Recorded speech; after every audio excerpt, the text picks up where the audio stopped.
ఒకప్పుడు ప్రపంచంలోనే 1/3 సంపద భారతదేశంలో ఉండే కన్నుగుట్టి వ్యాపారం చేస్తాను వచ్చి మొత్తం నాశనం చేసిపోయినరు. సో ఆ స్థాయిలో మనకు ఆ స్థాయిలో కేపబిలిటీస్ ఉన్నాయి, మనకు శక్తియుక్తులు ఉన్నాయి, సంపద ఉన్నది, మనకు తెలివితేటలు ఉన్నాయి. మన వాళ్ళే అక్కడ డాక్టర్గా పనిచేస్తారు, మన వాళ్ళే అక్కడ ఇంజనీర్గా పనిచేస్తారు. ఇంత టాలెంట్ ఉన్నప్పుడు ఈ టాలెంట్ మనకెందుకు ఉపయోగపడతలేదు అని బాధపడి మన దేశం మీద ప్రేమతోటి విషయ పరిజ్ఞానం చేస్తే మనం అందరం కలిసి కొట్లాడితే మన దేశం కూడా ఒక ఇంటర్నేషనల్ స్టాండర్డ్ లో అన్ని విధాల బాగు చేసుకోవడానికి అవకాశం ఉంటుందన్న ఉద్దేశంలో నేను 10 ఏళ్ల నుంచి కొట్లాడితే మీకేమంటున్నా రేవంత్ రెడ్డి అరే అవులా నా కొడక నీ ముఖ్యమంత్రి పదవి నాకు ఇమ్మని అడుగుతున్నా.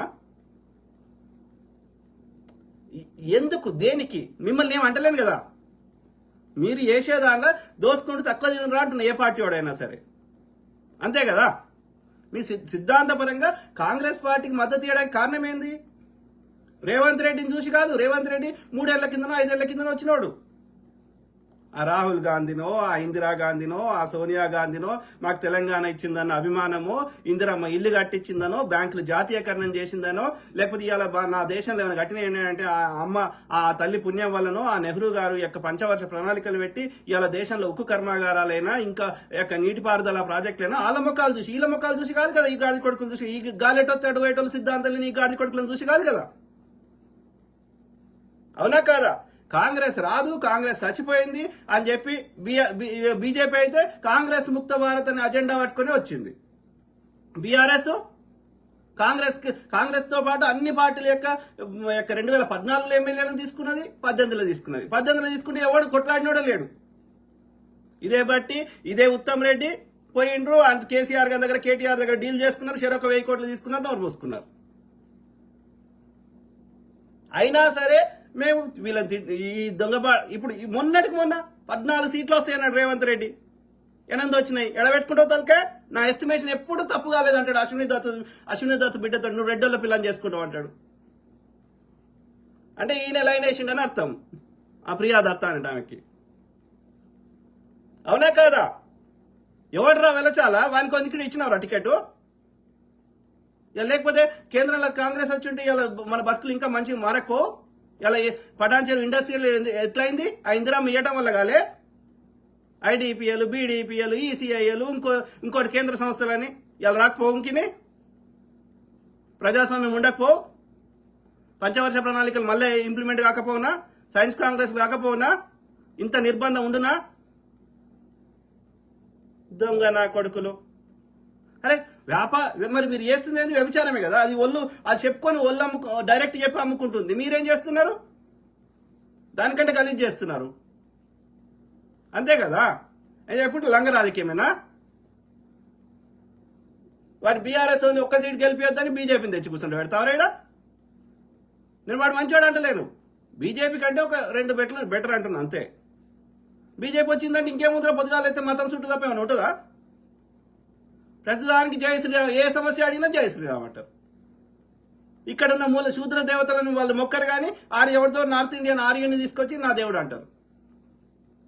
సో ఆ క్రమంలో ప్రజా సమస్యల మీద కొట్లాడుతుంటే మనం కష్టపడ్డందుకు ప్రజలు గుర్తించారు. అరే వీడు నాలాంటి వాళ్ళు అందరం పోరాటం చేస్తున్నాం అంటే ఇది Congress is the best alternative. ఇప్పుడు నేను ఎన్నో ఊరు పేరు లేడానికి సపోర్ట్ చేస్తే అది వస్తుందా? రాదు కదా. వాడి సిద్ధాంతం మంచిగా ఉండవచ్చు, కానీ ఇలా కమ్యూనిస్ట్ పార్టీలు గెలవలేని పరిస్థితి ఉంది కదా. అంటే డబ్బులు కూడా బిగ్గర్ ఇన్ఫ్లుయెన్స్ ఉంది కదా. కాబట్టి మనం బెస్ట్ ఆల్టర్నేటివ్ ఎవడైతే ఈ బీజేపీ బీఆర్ఎస్ కంటే ఒక బెస్ట్ ఆల్టర్నేటివ్ అక్కడ ఆ రాష్ట్రంలో ఏముంటే ఆ పార్టీకి సపోర్ట్ చేస్తాం. ఇప్పుడు వెస్ట్ బెంగాల్లో తృణమూల్ కాంగ్రెస్ ఉంది, మనకు నచ్చకపోయినా సపోర్ట్ చేయాలి. అక్కడ డిఎంకే ఉంది, సపోర్ట్ చేయాల్సి వస్తుంది. ఇంకా లేకపోతే వీళ్ళకి సపోర్ట్ చేయకపోతే వాడు వస్తే ఇంకా ఇప్పుడు మొన్న 7 లక్షల కోట్లు అప్పు చేసిండు కేసీఆర్. ఏం కట్టిండు? కొడుకేమో కనిపించిన స్త్రీని వదలలేదు.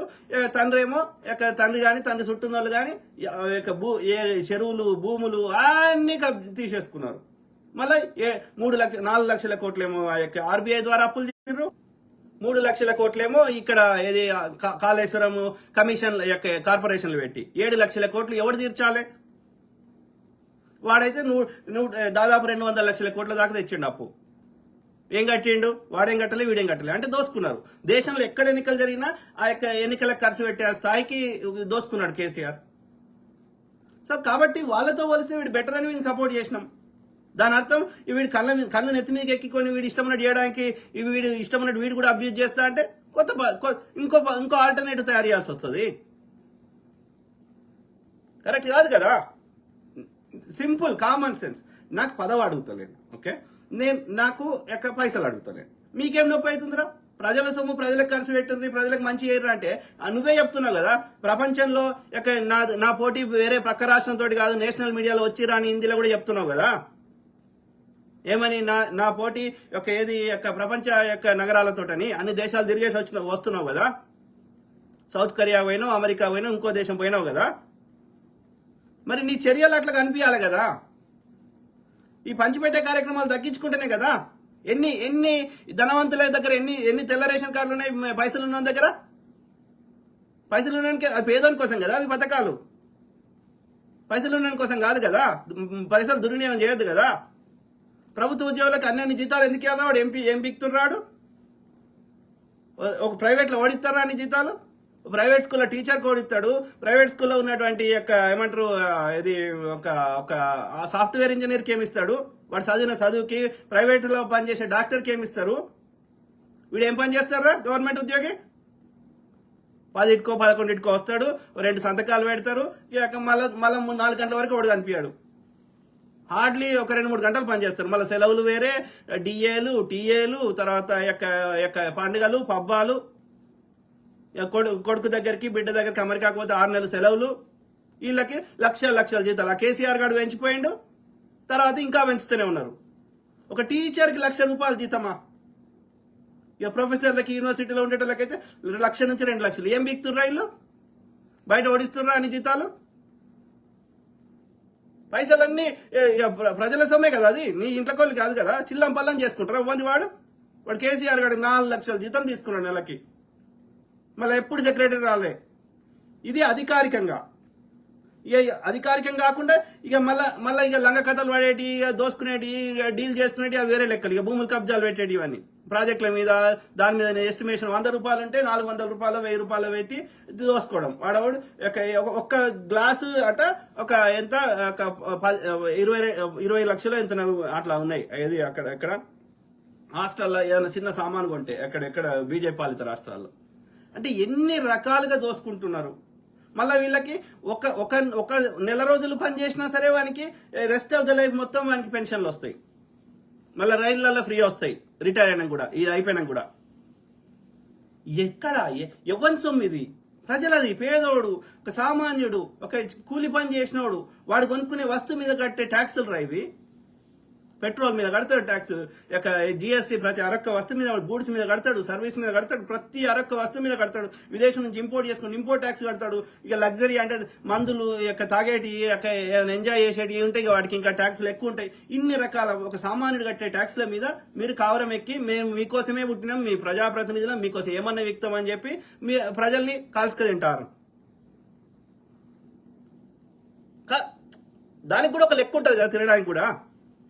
దానికి కూడా ఒక చట్టం చేయరు అయ్యా, ఇంత శాతం 10% అది నేను తినడం అనే కంటే పర్ఫార్మెన్స్ బేస్డ్గా మీరు చేసిన ప్రగతి, మీరు చేసిన అభివృద్ధిని బట్టి, మీరు చేసిన మెరిట్ని బట్టి ఆ ఎక్స్ట్రా బోనస్, ఇప్పుడు ఆఫీస్లో బోనస్లు ఇస్తారు కదా, అట్లా ఒక అప్ టు 10% 15% తినండి.